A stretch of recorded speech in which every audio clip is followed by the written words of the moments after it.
Hi, this is Logan Garibay, and today we're going to talk about Dungeons and Dragons 5th edition and the Primal problem it has. So, 5th edition, of course, it's our favorite game. It's king of the world when it comes to tabletop role playing games. It's won the industry. It's incredible, right? But it has this primal problem. Now, what am I talking when I say primal? Well, I'm talking Genndy Tartakovsky's Primal. So who is Gen? It's a modern American animated television show. Okay, and it's a cartoon. Okay, but it's pretty complex, and Dungeons and Dragons has a very distinct primal problem. Okay, and we need to talk it through. Okay, so let's talk about Genndy Tartakovsky and let's talk about Primal. Genndy Tartakovsky is an absolute animation genius. He has just crushed it. I mean, absolutely crushed it in the animation world. Dexter's Lab, Powerpuff Girls, Hotel Transylvania. That series has made over $1 billion. Okay, he's done this, Primal. He has done my favorite animated series in the history of all animated series, which is Samurai Jack. It's absolutely stunning. Actually, boy, man, I'll tell you, when it comes to Genndy Tartakovsky, I've watched everything he's ever made. Um, but it's hard to say what his best is. He's just so good. And Primal is truly amazing, and it's his latest creation. Okay, but it's got a problem. It's got a very serious problem. So Genndy Tartakovsky started out with Dexter's Laboratory. It was a funny, quippy, like cartoony show for kids. It was very accessible by children. Okay, then he did Samurai Jack. Right, and then Genndy Tartakovsky, because he's famous now, right? He gets to show his artistic side, right? And he's got these beautiful scenes where there's a lot of light, there's a lot of darkness, like there's juxtaposition. He starts getting fancy, right? And he starts having these scenes where there's no dialogue, right? And he just really flexes out as an artist in Samurai Jack. Well, when it comes to Primal, right? This series, it's absolutely incredible. It's about a cave person, a caveman who has a pet Tyrannosaurus Rex. And this caveman is an absolute wrecker, right? Just combat to the ninth, right? Just incredibly dangerous dude, okay? But what's really incredible about Primal is really about um, silence. It's about rage. It's about sorrow. It's about hunger. It's about all these things that are really incredibly specific and really go to the core of human nature. Right? Primal is an incredible show. Now, how's Genndy Tartakovsky getting all this jammed into into just a television show? Right? It's hard to say. Right? Now, so that's Primal. Now, it's incredible. It's really good, okay? But it has a problem. And it's the same problem as Dungeons and Dragons, right? So let's talk about Dungeons and Dragons for a minute. Dungeons and Dragons right now, 5th edition, okay? I'm going to talk about 3 things that are good and 3 things that are bad. Let's dive in. Good, using the classic Drake meme here. What's good about Dungeons and Dragons? Human dwarf elf, right? It's the basis of Lord of the Rings. Everybody loves it. It's classic fantasy, right? Human dwarf elf. Everybody loves this. Drake smile, right? All right. What's next? Exploration, interaction, combat. It's the 3 pillars of Dungeons and Dragons 5th edition. And Dungeons and Dragons 5th edition has really boiled down what is adventure tabletop role playing games. And they've got this awesome core. And those 3 pillars, man, they hold the table up. It's really fantastic, right? All right, let's keep moving here. All right, last. Dungeons and Dragons is narrative. It tells an awesome story. It's social. You get to hang out with your friends. It's artistic, right? It lets you, uh, be an actor. It lets you draw pictures of your character, right? It lets you be artistic in the way you express yourself aggressively at the table, but completely safely, right? It's really amazing, all right? So those are all the good things. Let's talk about the bad. There's 3 bad things with Dungeons & Dragons 5th edition right now. Abstraction and complexity. The game is incredibly abstract and incredibly complex. And if you don't think it is, that is only because you have a high tolerance for abstraction and complexity. I love Dungeons & Dragons. I have a ridiculously high intolerance for abstraction and complexity. I seek it out, right? And so, but for most people, abstraction and complexity is not good. It's the Drake meme bad, right? It's not good, right? All right. A buttload of reading. Like, you need to read 750.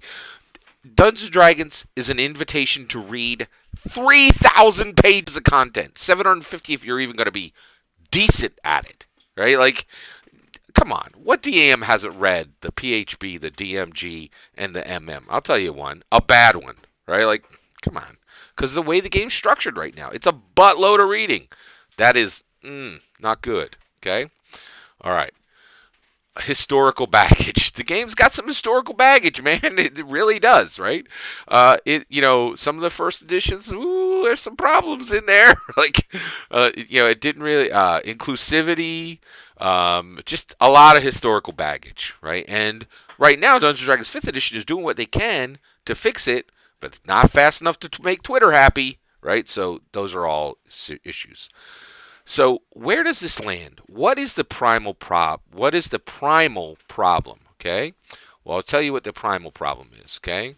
This primal, right? This is a cartoon that is about sorrow and passion and rage and hunger and adventure.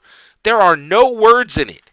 None. The entire story is told without any language, any human spoken language. It is incredibly artistic, but guess what it also is? I'm about to show you. It is bougie. What is bougie?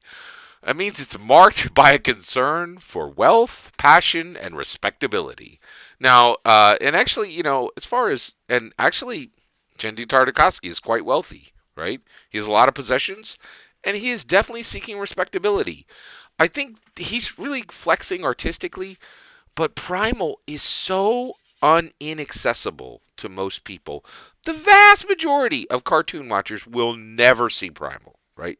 Because it's up here. It's really good, but it's bougie. It's aimed at this super tight group of people who are like really into high art, right? And here's the problem. That's where Dungeons & Dragons is right now, right? Dungeons & Dragons is highly attractive to people who like abstraction and complexity, right? And like a buttload of reading, right? And unfortunately, it's still kind of popular with people who like its historical baggage, right? Yeah, right? Take a look at Tracy Hickman's recent memes that he's been sharing. It's a problem, okay? And frankly, in my opinion, right now, Dungeons & Dragons is bougie. It is seeking respectability, okay? And the reality is, here's the thing. Why can't we just let it remain there, right? Here's why. Dungeons & Dragons changed lives. It changed my life, right? I read so much to be a good dungeon master. I just read a book about architecture to be a good dungeon master, right? I read one of the best possible books you could read on architecture to be a better dungeon master. What's architecture got to do with D&D? Well, if you understand D&D, you understand that it is an invitation to always learn. It is an invitation to always explore. It is an invitation to always interact. It is an invitation to always combat your ignorance. Combat, being a lesser person, right? When you are a dungeon master, you understand how to build and control worlds virtually, and frankly, I have to say, it helps you interact and control and explore and combat some of the evils you find in this world, right? Combat, of course, is virtual, but the rest of them can be quite literal, right? Exploration and interaction, right? And the reality is, the game is so precious, so special, and just has so many incredible things to deliver for everyone, that we as the D&D community need to accept that we cannot keep this amazing, beautiful thing to ourselves. I really feel that Dungeons and Dragons needs to go down to a 99-page book, and that's the DMG, the PHB, and the Monster Manual, all in less than 100 pages. It needs to push off abstraction and complexity and invite everybody in. And we need to make a game so that when people show up at the table, we don't have to say, you have an 18 strength, which means you have a +4. What? Here, let's do your skill check. Okay, you're gonna add your. Are you proficient? What does proficiency mean? Is there a circle on the skill? Yeah, there is. So you get a +3. Why do you get a +3? Oh, well, you get a +3 because you're level 5. Well, if I'm level 5, I'm gonna get +5. Now level it is like even just a basic skills check is so arcane and obscure and confusing. We need to get past this, right? Hey, your strength's a +4. Roll your dice. You get a +4, right? And we really need to make this game accessible. And I know for a lot of people out there, they're going to be like, I don't want to do that. I want to keep it for myself. We can't, right? Because guess what, right? Right now, people who are crushing it with D&D, they're crushing it in life generally. Most people, because it means they're artistic. They're artistic. They're intelligent. They're interactive already. We need to spread this thing. It's too precious. It's too good to keep to ourselves. That's my opinion. I'd love to hear your opinion. Do you agree with me that Dungeons & Dragons 5th edition has a primal problem? By the way, if I ain't said this, y'all's got to see Primal. It's absolutely amazing. So definitely go out and watch this crazy bougie uh, animated show. It's so good. It's so good, right? But here's the issue. D&D's got to be for everybody, right? We've got to get to the point where Dungeons and Dragons is for young, old, people of color, white people, for people who love to read 750 pages and people who love to read 7 pages. It's got to be for everybody. It's got to be for all genders. It's got to be for all preferences.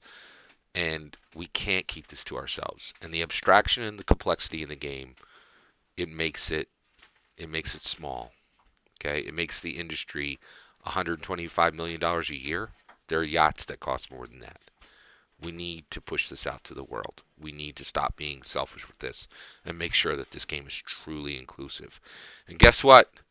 The biggest inclusivity issue Dungeons and Dragons has by far is its abstraction and complexity. I'm convinced that keeps more people away than anything else.